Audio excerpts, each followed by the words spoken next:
How's it going, everybody? It's that time again where we're going to get War and Crucible shakeups. That's right, the rules are going to be changing, and it's about time for War.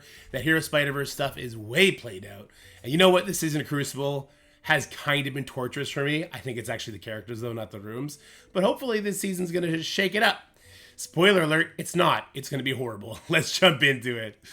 All right, so we got Cosmic Crucible Season 11 and War Chapter 6. So I guess Crucibles get seasons, Wars get chapters, I guess. War and Crucible are getting some serious spooky updates. War and Crucible are getting some serious spooky updates. Okay, we're going to repeat that. For the season, learn all about your favorite game mode updates right here. So Cosmic Crucible Season 11. Everyone's favorite floating head with 3 faces is ready for another round of judgment. This time they have a hunger for brains. Season rollover in October 18th. Matchmaking activates October 19th. And the first day of trials is October 20th. Here are your rules for Season 11. Stage rules. So these are the global rules, guys. We got vampires versus zombies. Surprise! The new teams are getting PvP touch-ups to make you want to buy them even more. All right, so we got Nightstalkers. Oh, boy. Nightstalkers are gaining 20% damage when attacking a character with bleed. They're also going to gain offense up. As you're going to see, that is probably the stupidest thing they could have done. Oh, boy. Okay, Undying characters. They're going to gain 20% max health, and when attacking a character with bleed, they're going to gain defense up. That's not like a crazy change for Undying. The Undying aren't exactly Crucible meta right now. Scarlet Witch is just adding more war stuff to them. I'm sure with the new stats, we'll find a use for them, but I don't think it's anything crazy. You know what I mean? All right. And then on defense, they get max health, max extra damage, and each completed attack, they'll gain exhaust. Combat cancels, don't cancel. That's all kind of regular stuff. All right, stage number 1 on defense and offense. Fortifier and healers. On hit, they're going to apply +1 vulnerable up to a maximum of 20. Jesus. Strikers on hit are going to apply 3 vulnerables up to a maximum of 20. So they're going to apply their own vulnerables to do their own double tap. All other characters, so what's that? That's strikers and skirmishers. On hit, apply +2 vulnerables up to a maximum of 20. Why didn't they? I don't know why they didn't just say raiders and skirmishers. Okay, but strikers are going to be doing their own thing. Interesting. Okay. When attacking, gain 100% damage per vulnerable on the attacking character. On end of turn, clear all vulnerable on this character. Gain 100% damage per vulnerable. A striker is going to put 3 out, but then he's going to eat some. Does the ISO attack benefit from the extra damage on the character? Is this just whatever the fastest character is going to win now? This is so stupid. Okay. This seems really stupid to me. This is definitely going to be a room where you're going to see Annihilators, right? Gladiator will stop vulnerables. I guess Superior 6 should be pretty good in here too. This room seems like it's going to be a mess. Yeah, this room seems like it's not going to be fun. I could see this room becoming a nightmare. All right, rules of combat on defense and offense. Villain characters on successful attack, apply defense down to each targeted character. Hero characters on successful attack, apply offense down to each targeted character. We've had this one before. It's not a big deal. You saw me trying to hide the next room because that's right, guys. Raid on Crucible is back. We got 2 new raid teams. We're buffing the Nightstalkers with 20% extra damage. They're the Mystic team, so they can get extra buffs from characters like, Deathpool giving extra speed bar on spawn. Horrible, horrible, horrible. Okay. On offense defense, room counts as raid. Lower resistance and healing by 50%. Here's the silver lining, I guess. There is another team that's in the game called Alpha Flight, and they are amazing in raids.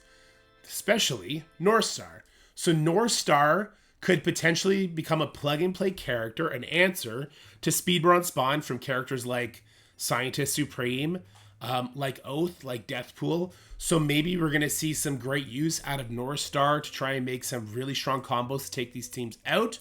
Or maybe we're going to see North Star plugged in with Nightstalkers to stop you from out speedbarring them. Because if you can't gain speed bar, and the Nightstalkers are getting 20% speed stat from Man-Thing, could be a problem. It could absolutely be a problem. I would think Illuminati would still win with speed up on spawn, but who knows? We'll have to wait and see. We'll have to wait and see. I'm not excited about this room. These new teams with the new stats are stupid already. In the raids with the raid kits, they're going to be even stupider. We already see. Okay, here's a thing that happened to me yesterday. Agatha, one shot my entire Gear Tier 19 ISO Level 3 Superior 6 team with majority 3 diamonds on them. That's a thing that already happened. Why don't we give her extra damage and give her all of her raid buffs? Seems intelligent. They don't play at the higher end. They don't even play at the mid game. They don't know, but they know it frustrates the hell out of you and makes you want to buy the Nightstalker team. Keep that in mind, guys. Never forget. Flashbang, we've seen this one too. On defense and offense, with blind, lower that character's speed by 5% and armor by 25%. Ultimate abilities apply blind to primary target. I wish this wasn't here, because then it would incentivize like Blade to be used in here, because Blade has a turn 1 blind when he has his awakened ultimate, right? And maybe that could draw that Nightmare team away from stage number 3. But we've seen this room before. It's not super duper impactful. It's kind of like your fastest characters can get a primary target blind out there quickly. It's not AoE blind like the old Raiders hitting into stage 1, whatever that used to be, where they put ability block on everybody. So it's a tamed down version of that. It does lower character speed, so you can maybe mess around with some of the speed equations on who gets to go first to mess things up. But such a low amount, it hasn't made a difference in the past. I don't think it will now. Stage 5, I actually really like this stage. Unholy Alliance, on defense and offense. Unlimited X-Men characters count as Masters of Evil. So that means if you have Rogue with your Kang, she's going to get speed up on spawn. 127, speed up on spawn, debilitating attacks. I really, really like that synergy. And we also have Masters of Evil characters count as Unlimited X-Men. So now they're going to get Safeguard on spawn.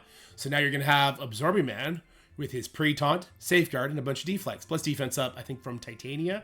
So there's actually a lot of cool synergy we get from these old school Crucible teams that I really like to see, and I think we can have a little bit of fun there. These teams are definitely stat crept.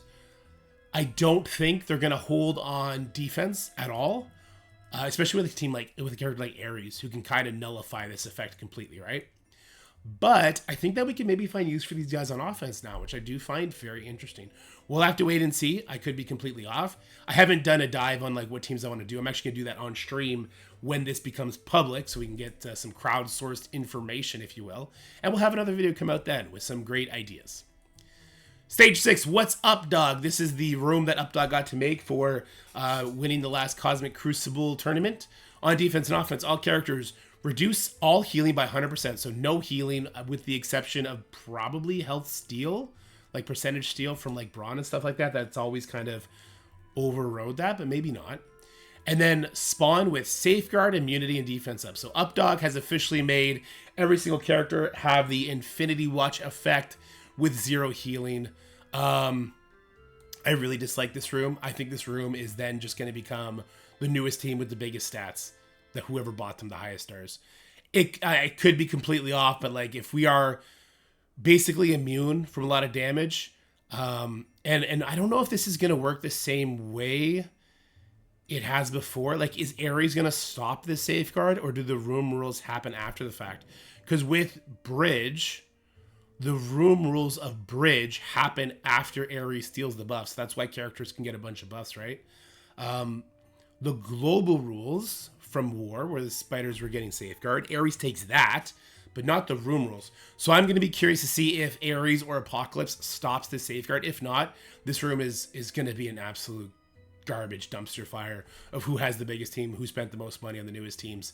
At least that's my initial take on it. Though, you know, we'll always have some sort of speed equations to try and get ahead of these guys. But with this, just absolute protection, I'm not sure. Anyway. All right, Alliance War, Chapter 6. I'm so happy that we're getting some Alliance War changes. And honestly, I think these are really good changes because I'm just burnt out on having to overthink these things. Alliance War, Chapter 6. The next season of Alliance War is coming your way. Don't be afraid of what goes bump in the night. Starting October 21st, the next chapter of Alliance War begins. Bump in the night, global. On primary hit, if target has bleed, attacking Nightstalkers apply trauma.